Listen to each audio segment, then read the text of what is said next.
Eh bien, recoucou. Donc, oui, nous sommes toujours jeudi 11 février 2021.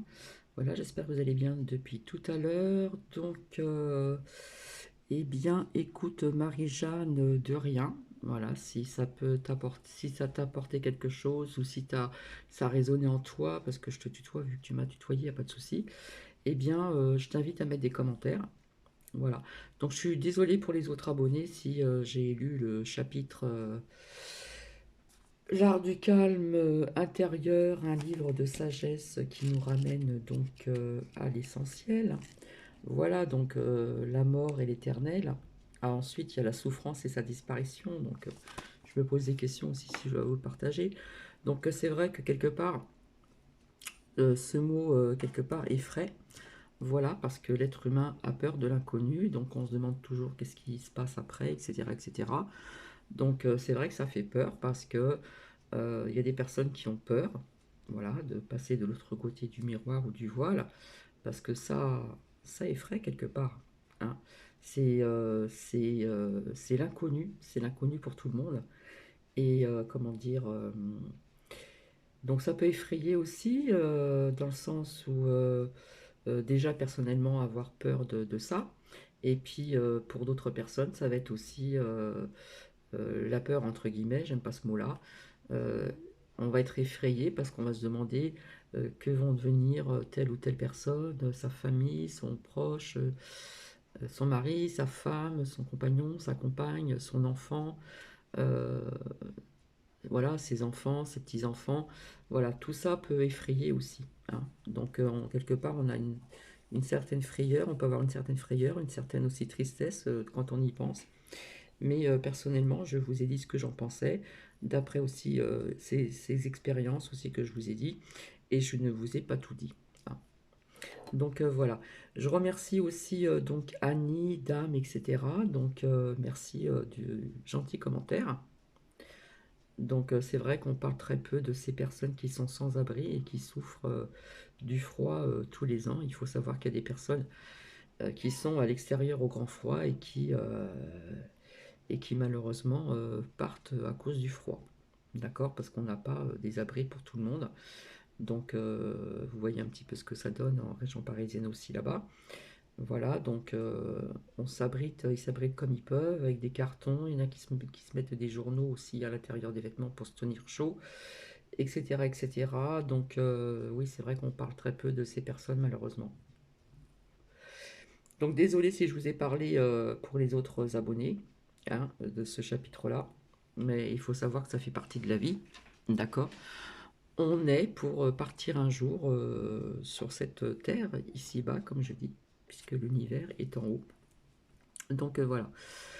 En ce qui concerne donc ce que je vous avais raconté quand j'étais dans un bloc opératoire, etc., qu'on a voulu explorer mon cœur. On a mis une sonde pour explorer le cœur, mettre une caméra, puis après, comme je vous ai dit, on a mis un produit, on m'a injecté un produit pour voir jusqu'où le cœur pouvait tenir.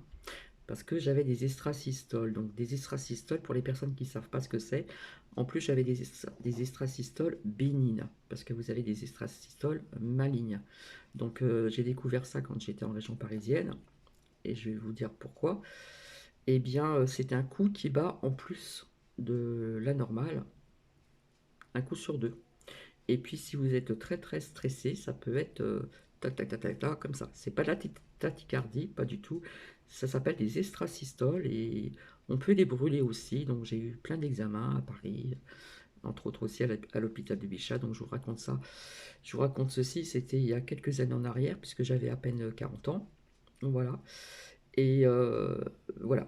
Et en fin de compte, j'ai su que ça pouvait provenir du stress de la vie donc parisienne, entre guillemets. Voilà, c'est une vie assez stressante. Donc, eh bien, j'ai été à l'écoute de mon corps. Donc, j'ai quitté cette région pour aller ailleurs. Donc, je me suis retrouvée dans le sud de la France, comment dire, dans les Landes. J'ai vécu dans un village, donc vraiment au calme, parce que c'est vraiment un tout petit village. D'ailleurs, quand ma mère est venue me voir avec ma soeur, ils m'ont dit, t'habites où c'est que tu habites? Parce qu'on voyait que du maïs, du maïs, du maïs. Et, euh, et puis après, j'ai senti que ça, dans mon corps que c'est passé. Donc j'ai été chez le cardiologue parce que j'ai été suivie pendant quelques années chez le cardiologue à cause de ceci. Donc j'en avais un petit peu marre, quoi, parce que j'étais quand même plus jeune. Et puis, donc j'ai pris rendez-vous chez un cardiologue, etc. Et puis, à ma bonne surprise, plus de traces d'extrasystole. J'ai dit, vous en êtes sûr? Oui, oui, il n'y a plus rien.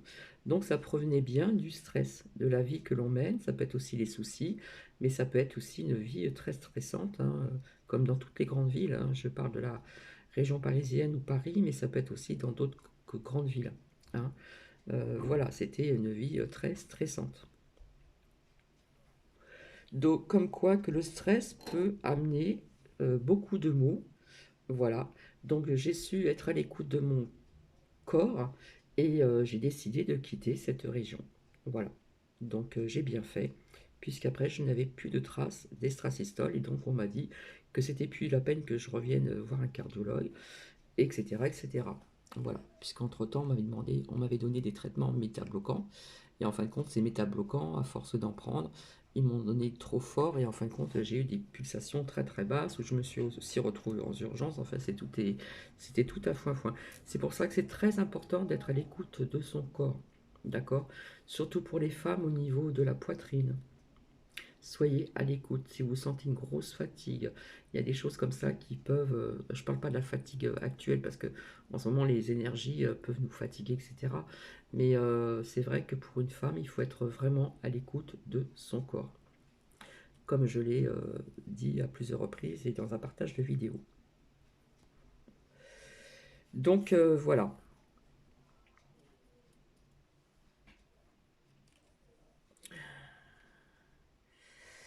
Donc c'est vrai que le stress peut faire beaucoup de dégâts au niveau du corps et aussi du mental, hein.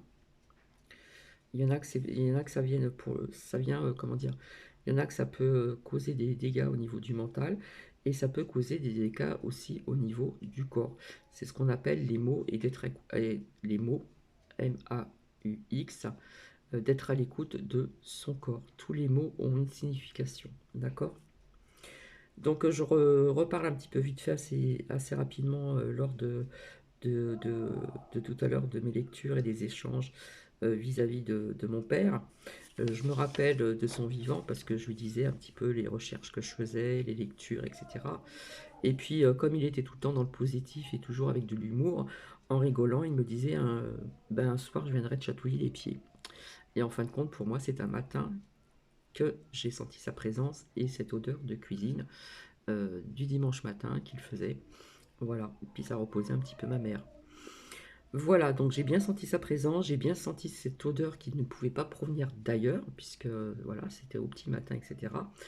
Donc voilà, il y a des personnes aussi qui savent ressentir les énergies, par exemple, où j'ai vécu aussi dans le sud, sur la Côte d'Azur, voilà, dans un grand village qui est assez connu, eh bien, il y avait des endroits où je ne les ressentais pas, je ressentais des mauvaises énergies. Et comme je suis très curieuse de nature, à l'époque j'étais coiffeuse, donc pour les clientes qui sont nées là-bas, etc., je leur posais des questions, on échangeait, etc. J'aimais bien échanger aussi. Je parlais pas de ma vie, mais j'aimais bien écouter les personnes âgées aussi. Voilà, donc on m'avait appris donc qu'il y avait un monoprix dans cette vieille ville où il y a beaucoup de ruelles, où il y avait donc un monoprix qui avait été construit sur un cimetière. Donc c'est vrai que dans ce secteur-là, je ne sentais pas de bonnes énergies et dans d'autres secteurs aussi. Donc c'est pour ça que j'ai fait des recherches et tout à l'heure je vous ai dit c'est le cadastre, hein. Voilà, j'avais été au cadastre, etc. Comment dire? Voilà, il y a des odeurs qui peuvent être familières, etc. Voilà. Euh, donc c'est vrai que dans ces secteurs-là, je ne sentais pas de bonnes énergies et j'avais quel âge? 24 ans déjà. Voilà, donc j'ai découvert certaines choses par le biais de certaines clientes, voilà, qui étaient nées là-bas, etc., etc. Bon, maintenant, je remercie la personne qui a changé sur Facebook. J'ai appris qu'il y avait dans le Vaucluse une école fermée Et également fermeture de 2 classes d'école élémentaire dans le sud de la France aussi. Donc merci pour la personne qui a fait le partage, puisque je vous avais dit depuis très longtemps que je voyais des écoles fermées et des classes fermées ou moitié classe.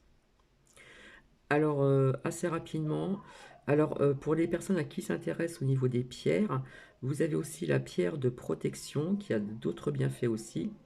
Voilà, vous avez aussi l'obsidienne noire, hein. C'est une protection puissante qui a aussi donc ses bienfaits et ses vertus.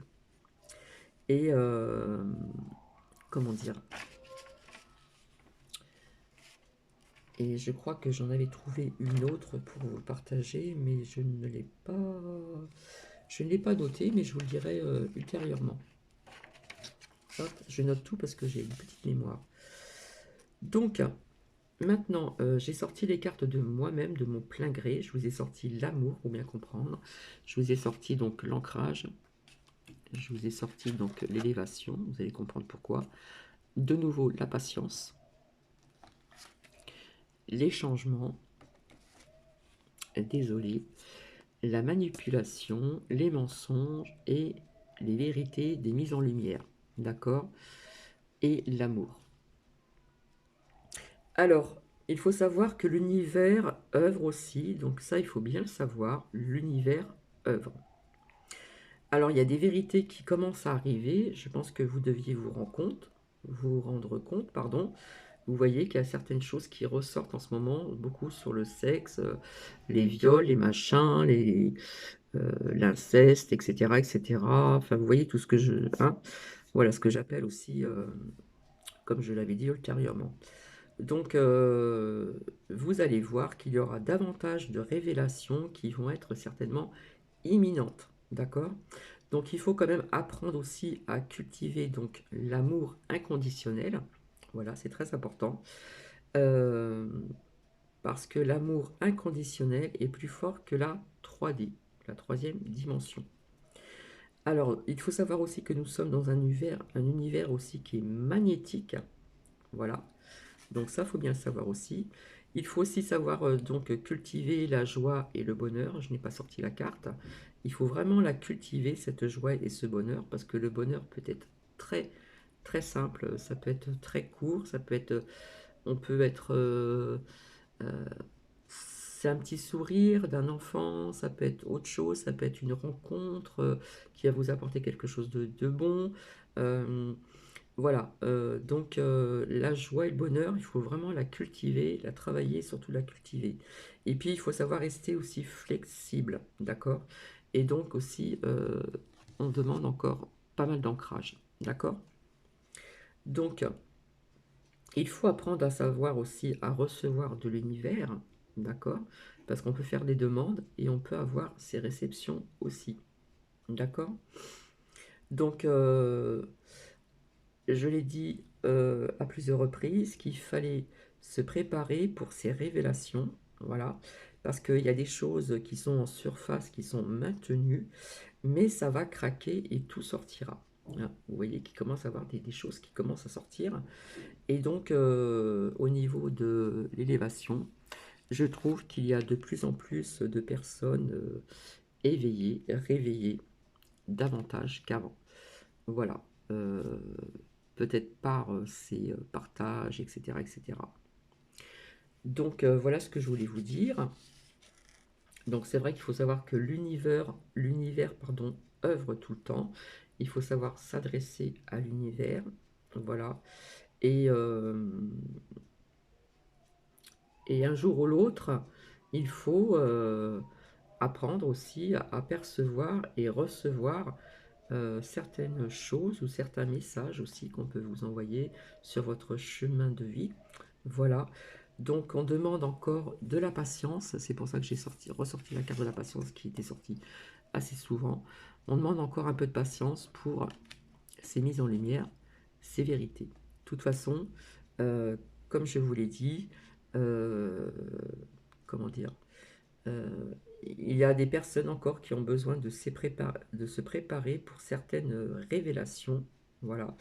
Il y a des choses quand même qui sont toujours en surface, mais qui sont maintenues. Il y a des choses qui ne sont pas visibles, mais qui œuvrent aussi en ce moment. D'accord? parce qu'un jour, ça va craquer et tout sortira. Hein, et ça, je vous l'avais dit aussi. Donc voilà, donc c'est très très court. Euh, alors on doit aussi donc cultiver aussi la confiance, donc je ne l'ai pas sorti, excusez-moi. On doit vraiment cultiver cette confiance et puis bien sûr la patience. Voilà, encore de la patience. Voilà, parce que je pense qu'il faut être tous prêts vis-à-vis de ces révélations, ces vérités, ces mises en lumière, comme je dis. Voilà. Et il me semble qu'il y a des personnes qui ont besoin de se relaxer. On demande beaucoup, j'entends beaucoup de relaxation, relaxation. Donc il faut être zen, se relaxer malgré tout ce qui se passe. Je vous ai dit qu'il y avait des bonnes nouvelles au niveau de l'Italie, au niveau des ports du masque qui vont être retirés ou qui sont peut-être déjà retirés au niveau des enfants. Vous avez aussi ce que je vous ai dit, donc chaque chose l'une après l'autre. C'est vrai que ça paraît long, mais on va dans le bon sens malgré tout. D'accord? Donc on reste zen, on garde toujours cette petite lumière intérieure, comme je dis tout le temps. On ne baisse pas les bras et on travaille, donc on va cultiver donc sa confiance et on va cultiver la patience. Voilà. Bon, il y a encore des choses qui bougent un petit peu dans le monde, hein, voilà. Les énergies bougent, bougent, bougent. Et puis, ce que j'entends aussi depuis un certain temps, c'est surtout le pays, donc encore la Chine, et puis la Russie. Donc, nous verrons par la suite, d'accord? Donc, je l'ai noté, au cas où je ne me rappelle pas. Donc, c'est vrai que la Chine me parle depuis très très longtemps, hein, ça fait longtemps, etc. Donc, vous êtes au courant de certaines choses. Mais la Russie me parle également. Voilà. Donc, je n'ai pas encore répondu verbalement à tous les commentaires. Je vous remercie, voilà. Donc désolé pour euh, ce chapitre que certaines personnes peut-être n'apprécient pas. Mais quelque part, j'ai envie de continuer assez rapidement. Donc le dernier chapitre, alors on en prend et on en laisse, puisque le chapitre 10, donc c'est la souffrance et sa disparition. Alors je voulais vous dire aussi pour certaines personnes que vous savez que si vous êtes amené à vous occuper d'un membre de votre famille, maintenant il existe, comment dire, des aides au niveau de cet accompagnement de proches, d'accord? Donc voilà.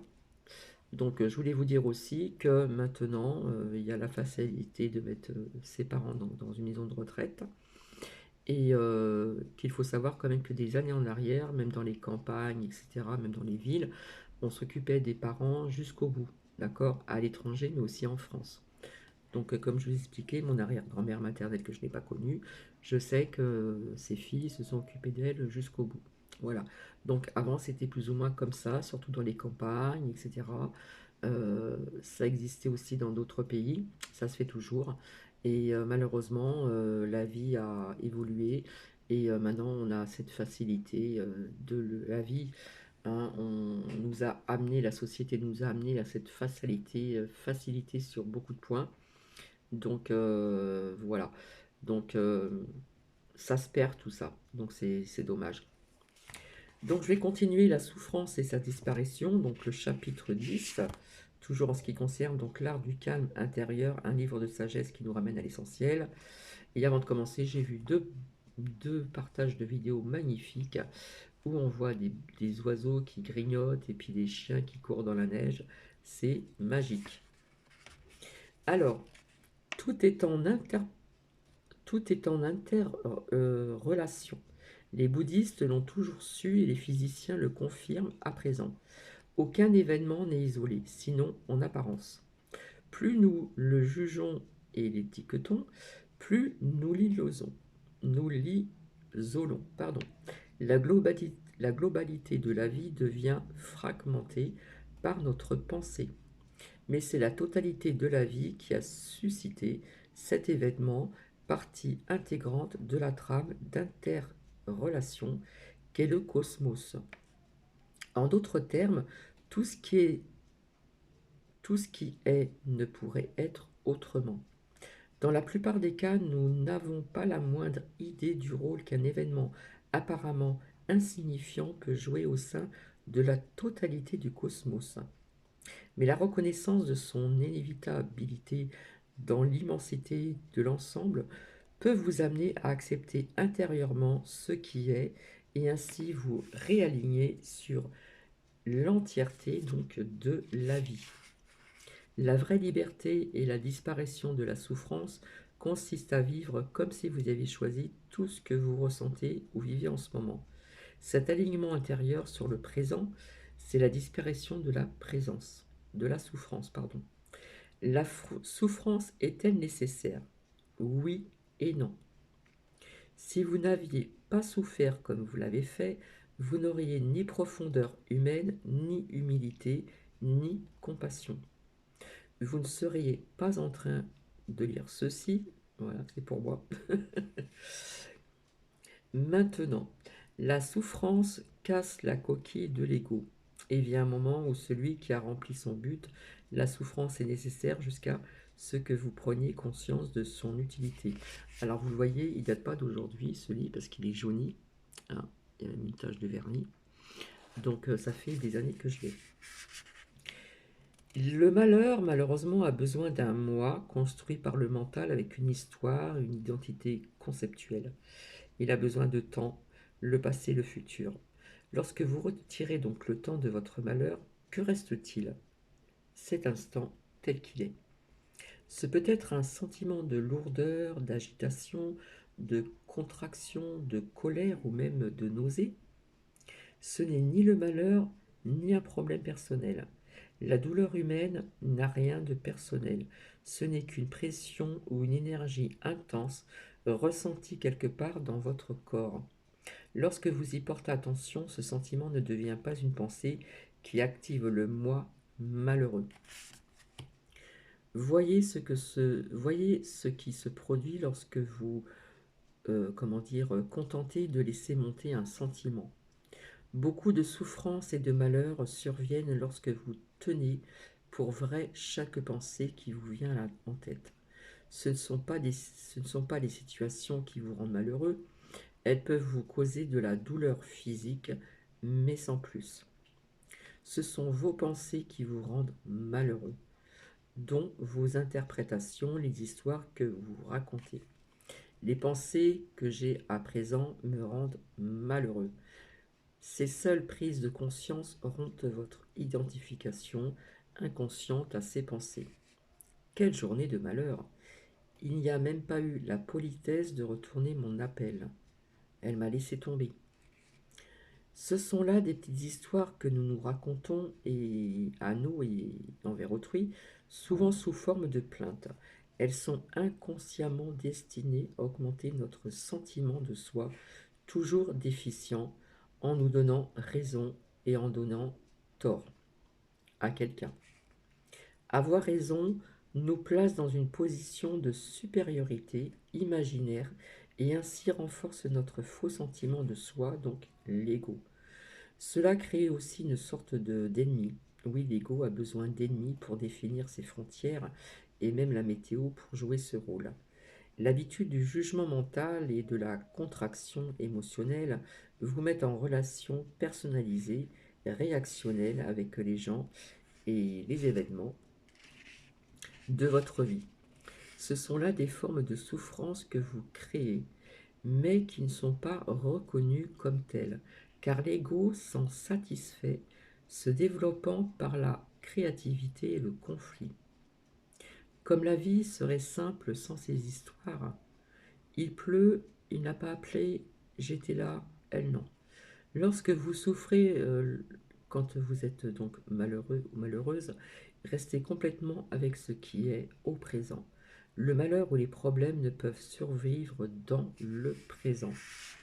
La souffrance est déclenchée lorsque vous apposez mentalement à une situation l'étiquette d'indésirable ou de mauvaise.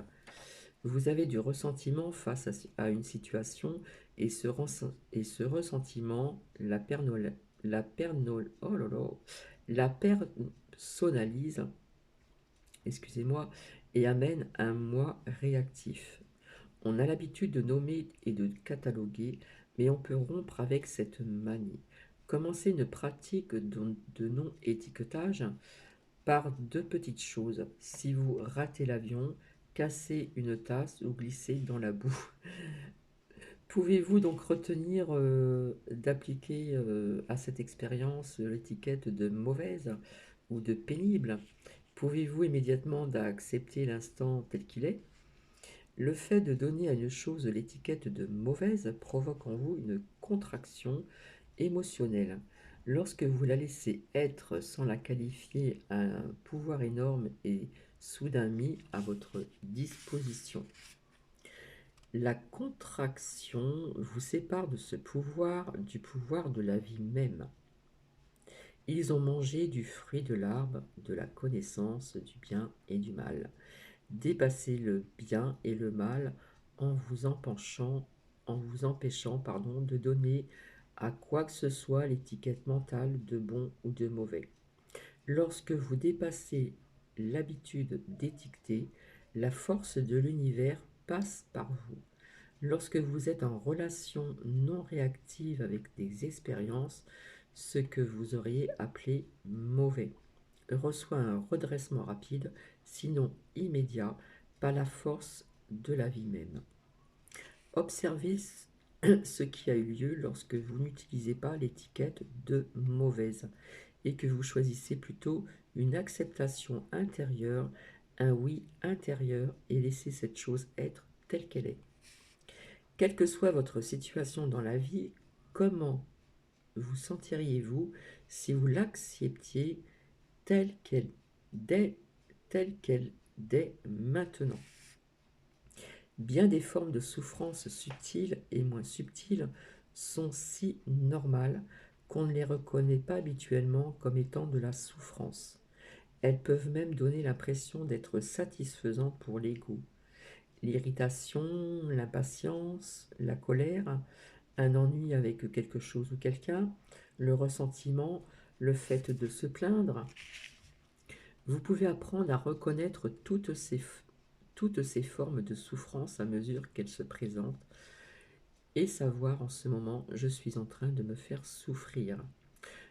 Si vous avez l'habitude de vous faire souffrir, vous êtes probablement à faire souffrir donc autrui aussi. Ces schémas mentaux inconscients ont tendance à disparaître lorsqu'on les rend conscients, lorsque l'on en prend conscience dès qu'ils surviennent. Vous ne pouvez à la fois être conscient et vous faire souffrir. Voici le miracle. Derrière chaque condition, personne ou situation apparemment mauvaise se cache un bienfait plus profond. Ce dernier se révèle à vous, en vous et à l'extérieur, par l'acceptation de ce qui est. Ne te pose pas du mal est l'une des plus grandes des vérités de l'humanité. Dialogue. Accepte ce qui est. Je ne peux vraiment pas. Je suis agité et en colère à ce sujet. Alors, accepte ces sentiments. Accepter d'être impatient et en colère, de ne pas pouvoir accepter, oui, mais de l'acceptation dans ta non-acceptation, mais du lâcher-prise dans ta rigidité, puis vois ce qui se produit.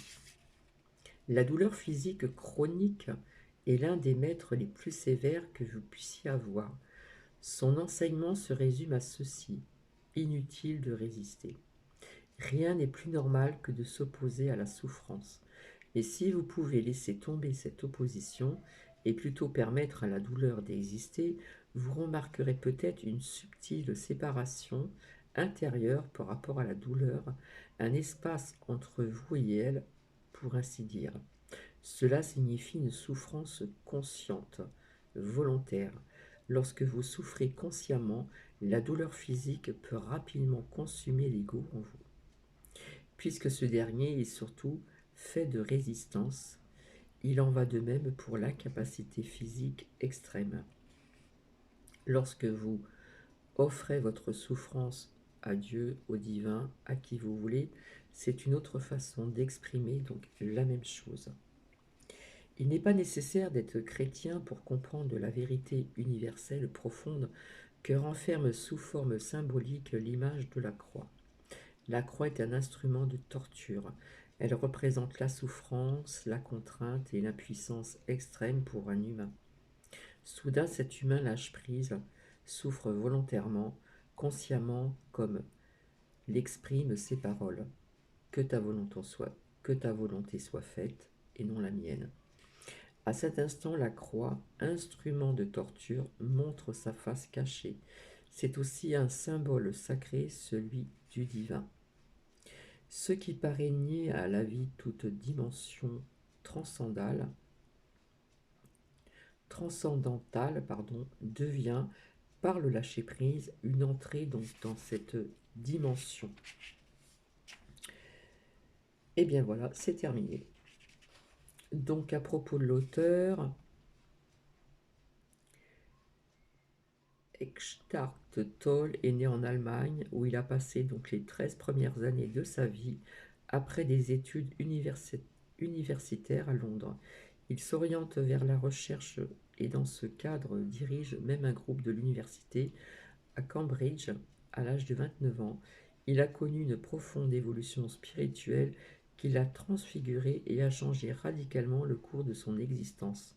Il a consacré les quelques années qui ont suivi à comprendre, intégrer et approfondir cette transformation qui a marqué chez lui le début d'un intense cheminement intérieur. A été conseiller et enseignant spirituel auprès de personnes et de petits groupes en Europe et en Amérique du Nord.